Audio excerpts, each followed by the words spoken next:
నా తెలిసక్క లెక్కలు 5 సార్. ఆయన ఏదో దొంగ లెక్కలు కలుపుకొని వేయడని చెప్తుంటాడు కానీ ఆయన ఎన్నికైందే 2005లా. 2005, 2009, 2014, 2018, 2023. ఇంకా అన్నీ రాసుకోండి, బై ఎలక్షన్స్ రాసుకోండి, వాళ్ళ మామ గెలిచినవి కూడా ఆయన దాంట్లో రాసుకోండి, ఏం అభ్యంతరం లేదు. వారు వివిధ హోదాలలో వారు పని చేయడం జరిగింది. 2014 నుంచి 2018 వరకు వారే సాగునీటి పారుదల శాఖ మంత్రిగా పనిచేసిండ్రు. వారి తర్వాత మాజీ ముఖ్యమంత్రి గారు చంద్రశేఖరరావు గారు సాగునీటి పారుదల శాఖ మంత్రిగా పనిచేసిండ్రు. అంటే ఈ 9.5 సంవత్సరాలు వాళ్ళ కుటుంబము తప్ప ఇతరులు ఎవ్వరూ సాగునీటి పారుదల శాఖ మంత్రిగా పనిచేయలేదు.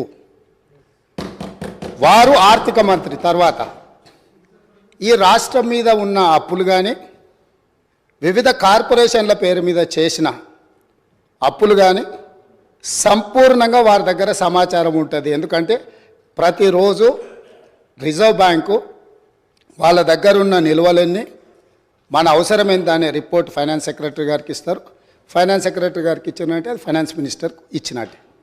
ఇప్పుడు నేను వారు పదే ఎన్నికల సందర్భంలో కాళేశ్వరం ప్రాజెక్టు అంచనాలే 80,000 కోట్లు, 1,00,000 కోట్ల అవినీతి జరిగిందని ఎట్లా అంటారు? వీళ్ళు లీడర్లు కాదు, వీళ్ళు రీడర్లు, రాసిచ్చింది మాత్రమే చదువుతారని చెప్పి ప్రజల్ని మభ్యపెట్టడానికి శాయశక్తుల్లో వాళ్ళ కుటుంబం అంతా ప్రయత్నం చేసిండ్రు. సరే, మేమేం చెప్పినాం, వాళ్ళు ఏం చెప్పినారు, ప్రజలు అనేది పక్కన పెడితే వాస్తవాలు అనేటివి కొన్ని ఉంటాయి.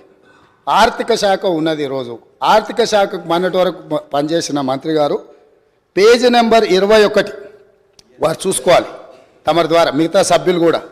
ఇప్పుడు ప్రభుత్వం ఇచ్చిన నివేదిక ఏదైతే ఉందో పేజీ నెంబర్ 21లో ప్రభుత్వ హామీతో ఎస్పీవీల ద్వారా సేకరించబడి ప్రభుత్వమే చెల్లింపులు చేయబడతాయి అని చెప్పిన దాంట్లో మొట్టమొదటి Kaleshwaram irrigation project corporation limited sanctioned loan 97,000 కోట్ల 449 97,449 కోట్ల రూపాయలు రుణం మంజూరైంది.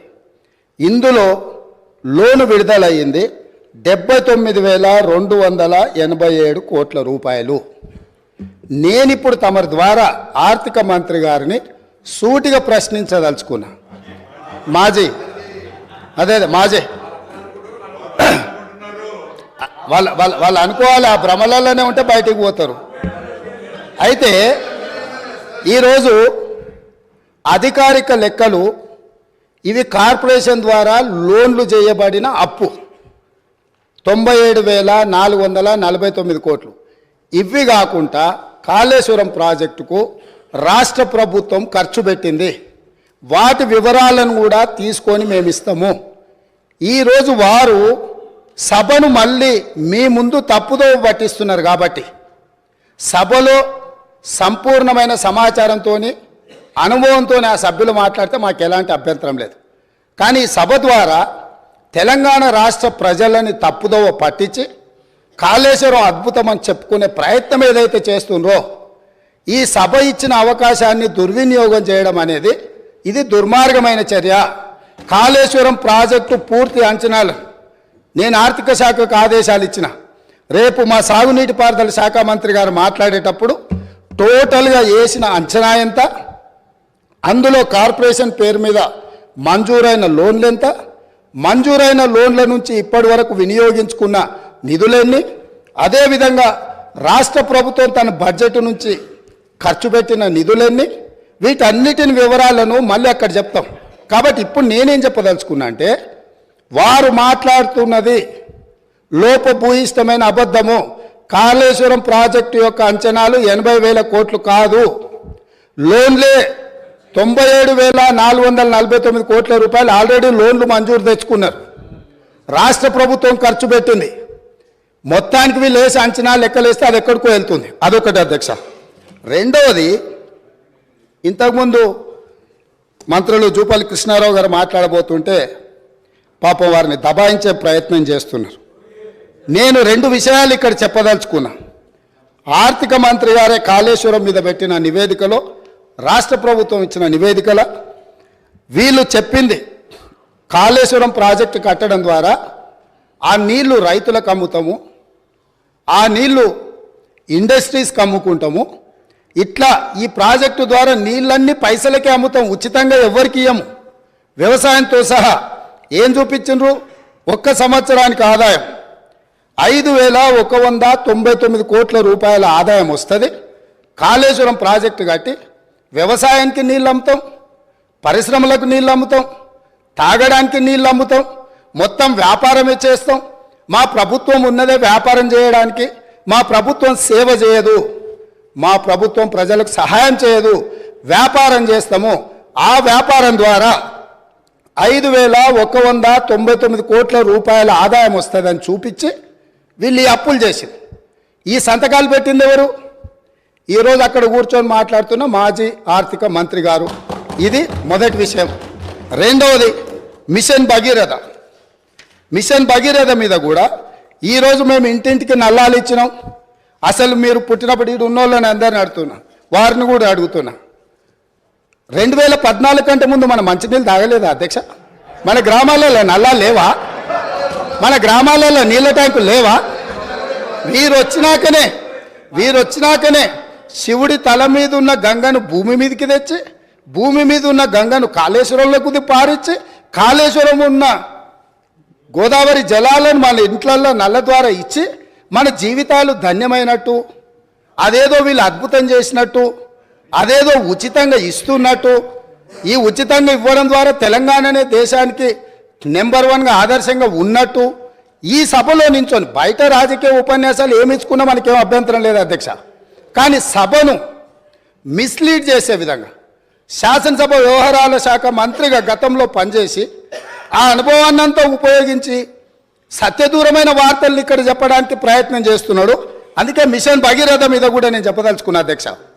ఇది 2019-2020 సంవత్సరంలో వీళ్ళు రూరల్ హౌస్ హోల్డ్కి అమ్మడం ద్వారా 1030 కోట్లు సంపాదిస్తామని, మున్సిపల్ కార్పొరేషన్లో ఉండే ప్రజలకు నీళ్ళు అమ్మడం ద్వారా 169 కోట్లు సంపాదిస్తామని, అదేవిధంగా మున్సిపల్ రిక్వైర్మెంట్ ఇతర అవసరాలకు 360 కోట్లు సంపాదిస్తామని, అదేవిధంగా ఇండస్ట్రియల్ అవసరాలకు అంటే పరిశ్రమల అవసరాలకు అమ్మి 4,147 కోట్ల రూపాయలు, మొత్తం కలిపి 5,706 కోట్ల రూపాయలు ప్రతి సంవత్సరం మిషన్ భగీరథ మీద మాకు ఆదాయం వస్తుంది.